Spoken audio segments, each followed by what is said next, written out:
Jeśli ktoś myśli o zakupie składanego telefonu, to myślę, że najpierw może wziąć do ręki Xperia 5 i sprawdzić, jak mu odpowiadają takie proporcje, bo wydaje mi się, że to jest porównywalny format. Natomiast nie próbowałbym łamać Xperia 5 w pół. OLEDowy ekran zgodny z BT2020 i w proporcjach 21:9. Rozdzielczość dająca 450 ppi jest w zupełności wystarczająca, ale te proporcje. Na pierwszy rzut oka telefon wygląda na niestandardowo długi, ale ja zamiast tego bym powiedział, że jest wąski. Dlaczego? Bo wysokość Xperia 5 odpowiada wysokości typowego dzisiejszego smartfona, natomiast jest on od takiego wyraźnie węższy. I czym to skutkuje? Telefon bardzo dobrze leży w ręku, naprawdę. Potem, gdy się weźmie do ręki normalnego smartfona, to ma się wrażenie, że się trzyma jakiegoś niezgrabnego kloca. Tutaj 3 palcami można wyraźnie objąć smartfon i mieć większą pewność, że nie opuści on przypadkiem naszej dłoni. Jeśli chodzi o wyświetlaną treść przy 21:9, to jak zawsze są plusy i minusy.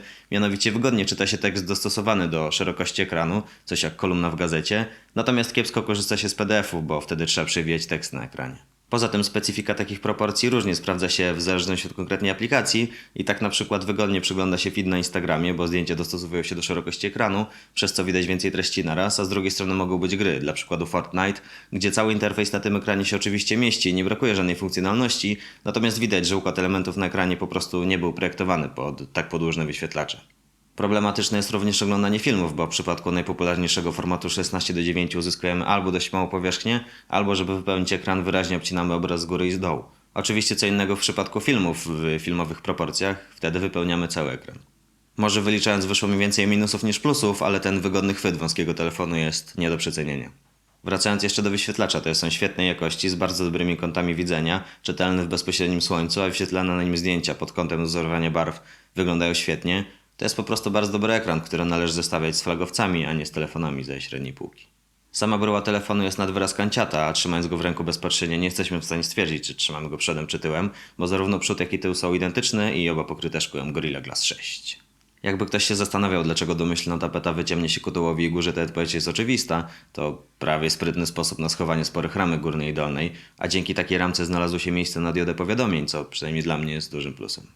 Czytnik linii papilarnych znajduje się na prawej krawędzi smartfona pomiędzy włącznikiem a regulacją głośności i muszę przyznać, że jest to bardzo ergonomiczne miejsce, bo mój kciuk ląduje tutaj za każdym razem z automatu, ale chyba aż za bardzo ergonomiczne, bo czasem udaje się go odblokować przypadkiem, chowając telefon do kieszeni, przez co potem telefon żyje w kieszeni swoim własnym życiem. Za to kasetkę z kartą SIM i miejscem na kartę pamięci możemy wyciągnąć paznokciem, za to duży plus w porównaniu z rozwiązaniem z pineską. Zamontowano też dwustopniowy przycisk imitujący spust migawki w aparacie, który jest w stanie szybko uruchomić aplikację kamery. Natomiast jako, że ja głównie fotografuję telefonem w pionie, to ten przycisk mi się aż tak nie przydaje. Dziwi mnie natomiast wyraźne wycięcie w aluminiowej ramce, żeby zrobić miejsce na głośnik i chyba jeszcze nie wspomniałem o tym, że Xperia 5 jest ponadprzeciętnie śliska. Ja się z nią tutaj obchodzę bardzo ostrożnie i w tym wypadku zdecydowanie polecałbym do kupienia case'a. Xperia jest też lekka i te różnice kilkudziesięciu gramów czuć w codziennym użytkowaniu. Od kilku osób, które wzięło ten telefon do ręki, usłyszałem też, że jest elegancki. Okej. W pudełku z telefonem znajdziemy ładowarkę z wyjściem USB-C, co niestety wciąż mnie pozytywnie zaskakuje, zamiast po prostu być standardem. Natomiast jeśli jesteśmy zainteresowani muzyką w trochę lepszej jakości, to telefon obsługuje kodeki aptX HD i LDAC przez Bluetooth. Po aktualizacji telefon obsługiwany jest przez Androida 10, ale widać pozostałości poprzedniej epoki projektowania graficznego u Sony. Po niektórych ikonkach Sony dodało tutaj kilka przydatnych funkcji, na przykład można ustawić sobie taką tapetę. Snapdragon 855 podpierany 6 GB RAMu robi tutaj robotę i nie ma mowy o jakichkolwiek zacięciach, spowolnieniach czy dropieniu FPS w grach, ale niestety taka wydajność połączona z baterią o pojemności praktycznie 3000 mAh no nie może skutkować żadnym szalonym czasem działania na baterii i ile przy normalnym typowym, czyli w tych czasach dosyć intensywnym użytkowaniu, raczej nie uda nam się go rozładować w ciągu jednego dnia, tak bateria czasem potrafi przy live'ie na Facebooku czy odpaleniu wymagającej gry zacząć znikać w oczach. I z jednej strony mamy dostępne tutaj szybkie ładowanie, z drugiej strony jest to tylko 18 W, a konkurencja potrafi robić to znacznie szybciej, no i nie ma ładowania bezprzewodowego. W aplikacji aparatu nie znalazłem niestety możliwości robienia zdjęć w rawach, natomiast jest taki inteligentny tryb automatyczny, który ostrzega nas przed wsadzeniem palucha w kadr albo informuje, że robimy zdjęcie pod światło. Xperia 5 nie wspiera oficjalnie trybu nocnego, ale zdjęcia w słabym świetle potrafią robić się wyraźnie dłużej, co świadczy o zachodzących tam procesach optymalizacji zdjęć w słabych warunkach oświetleniowych. No i można w ramach rozszerzonej rzeczywistości wstawić dinozaura na biurko, ale jeśli miałbym wybierać, to ja chyba wolałbym móc robić rawy. Do jakości zdjęć nie mam większych zastrzeżeń poza niewystarczającą czasem dynamiką tonalną w trudniejszych warunkach, czyli tam, gdzie bardzo jasne obszary stanowią małą część kadru, albo zdjęcia robione są typowo pod światło. Aparat szerokokątny nie pozwala ustawiać ostrości ani nawet wybrać punktu pomiaru ekspozycji, co świadczy o tym, że zastosowany moduł szerokiego aparatu jest mało zaawansowany. Tak samo ustawienie manualne można wprowadzać tylko w przypadku głównego obiektywu. Podczas nagrywania filmu możemy wybrać obszar, który będzie śledzony pod kątem ostrości. Jest to funkcja znana z bezsterkowców Sony, ale tutaj działa przeciętnie.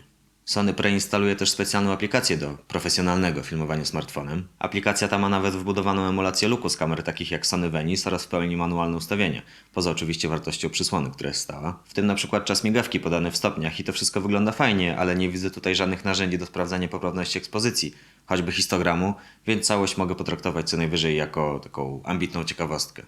Xperia nie potrafi też nagrywać w 4K 60 klatkach. Jak coś, są za to głośniki stereo, które jak na smartfon grają nawet fajnie. Jest też system dynamicznych wibracji, czyli telefon powibrowuje w rytm utworu. Xperia 5 jest telefonem kosztującym około 3000 zł. Podoba mi się odważna droga, jaką obiera Sony. Tak jak zapowiedziane, Xperia 1 Mark II ma mieć wejście HDMI, natomiast nie jestem pewien, czy Xperia 5 broni się w porównaniu z konkurencyjnymi tańszymi wersjami flagowców albo z flagowcami o jedno oczko wstecz.